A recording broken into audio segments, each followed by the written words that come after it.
Hello, let's take a look on this new version.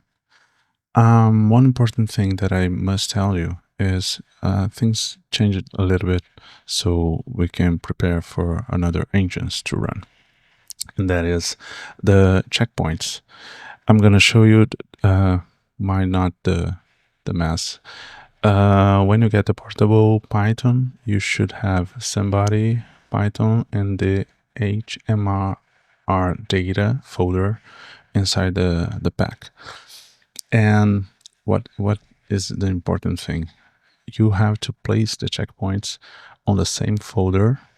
I renamed it with this underline at the end just to show an example, because you can see here it doesn't find the checkpoint.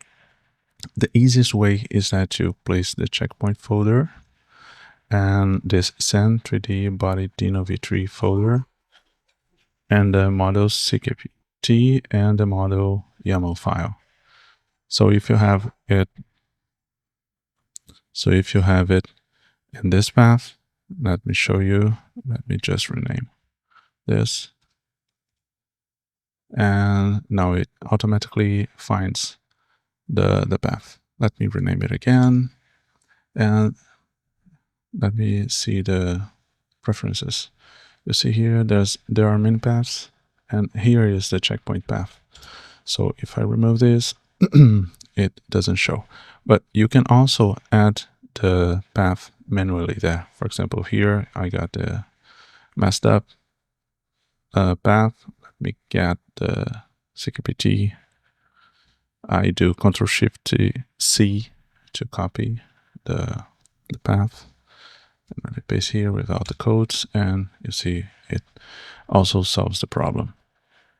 But just to be sure, let me use the correct naming convention of the path,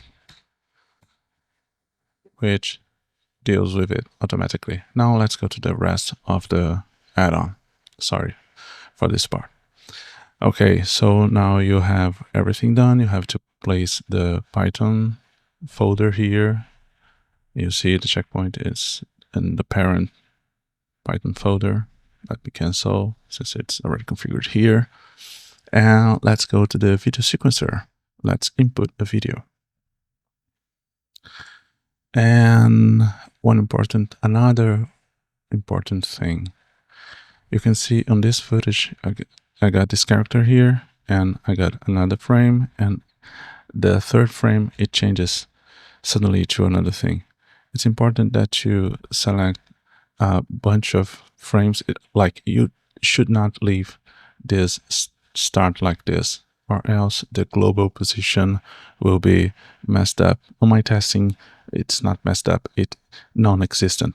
It will try to get the global position considering this first character that basically doesn't show on the rest of the footage. I mean another character because it's in a totally different position. So what do? If you have something like this, place your starting at where the guy actually starts.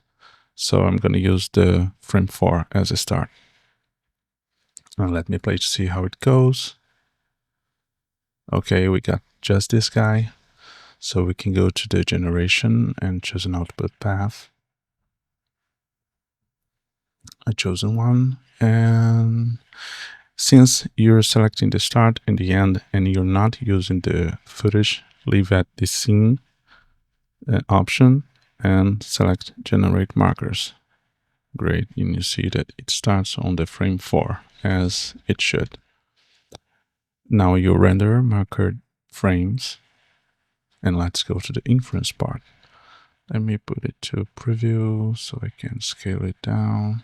And here, let's select the place to save the PKL files. I'm going to create another folder.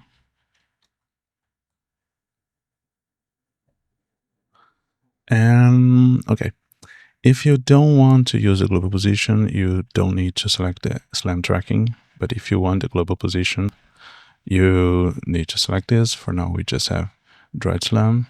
The bitbox threshold is the possibility of detecting less or more people from a footage. Sometimes if you have a problem identifying the person, you can, I don't remember now if you increase it or decrease it. Probably you decrease it to find more people. And this tracking, it's a value that you can change to try to make a consistent character throughout the footage. Like if you have more than one character, sometimes it can mess up. Like this guy is the one character, and if you have another one, sometimes this character will change to another number and other frames. So there's configurations where you can try to make it detect automatically the same person all the time. It's hard. Sometimes I prefer to do it manually, selecting the character on the other part of the panel. But okay, now you just run the reference and wait. Yeah, another important thing for this version, it's usually about, on my PC, it's using about 14 gigabytes of VRAM for the character pose estimation. And for this footage, for example, it took about 12 gigabytes of VRAM for the dried slam part. So I'm not sure if it can work on lower than 12 to 14 gigabytes of VRAM, just to let you know.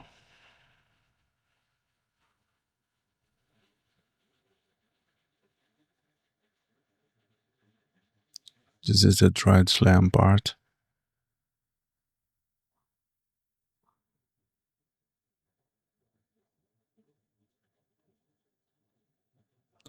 Okay, let's go.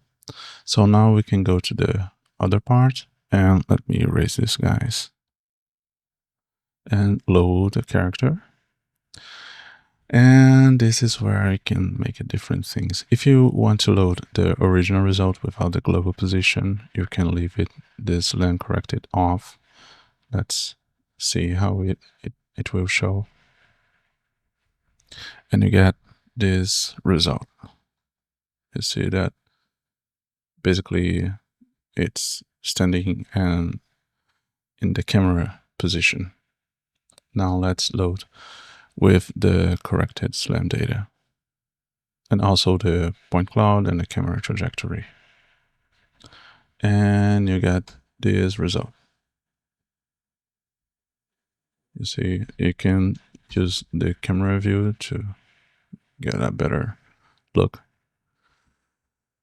And that's basically it. But we have a couple more features here. Sometimes, depending on the footage that you use, it might get a little bit confused with the rotation of the character. So I made this option so you can rotate it. The default is 90 degrees, but you can change the value here. And if you do it, let me show you. For example, you can see it turns to the other way. It can make sense on other footage. Sometimes you get some strange position of the root. In this case, I don't have, but if you do, you can use this fixed root rotation and it will fix the problem.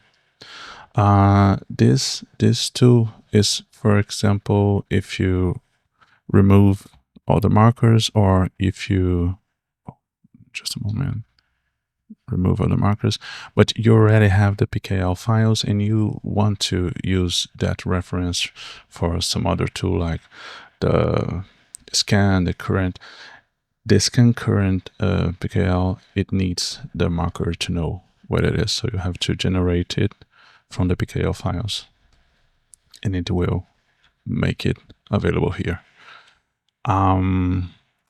Now about these tools, these are a work in progress. They are not working very well. You can try, but it won't have a great result. The floor alignment might be useful and it should be already working. For example, let me hide the point cloud, and you see that sometimes the person goes below the floor.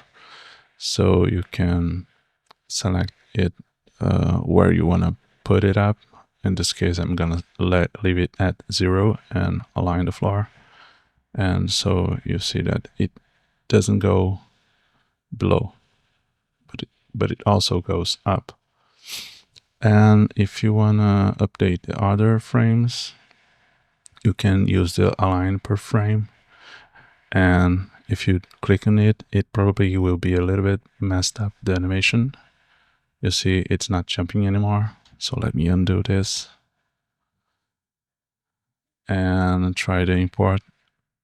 Ignore foot swing. This is the idea where if you have it running or jumping, so it can detect and not push it to the floor. Let's try again.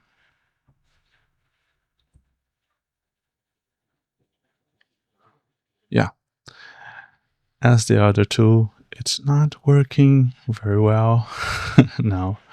But there are some other things that I saw that you can do. For example, if this part is already on the floor, but you want to fix this part, for example, no, this part, he was not on the floor. You can see here, he is on the floor. So you can put this frame, it is frame 59. You put frame 59 here, so it can start working on the frame 59 to try to push it to the floor. So if we press it again, so it will work on that part. You see that you have a huge gap, but it tries to keep it on the floor. So you see it's not a single button solution, but you can use with the frame range, and sometimes you can press it multiple times for it to push it to the floor if the middle of the selection is not completely on the floor. So this is a work in progress, but you can start using it if you want. Okay, thanks a lot. See you on the next one. Oh, have fun.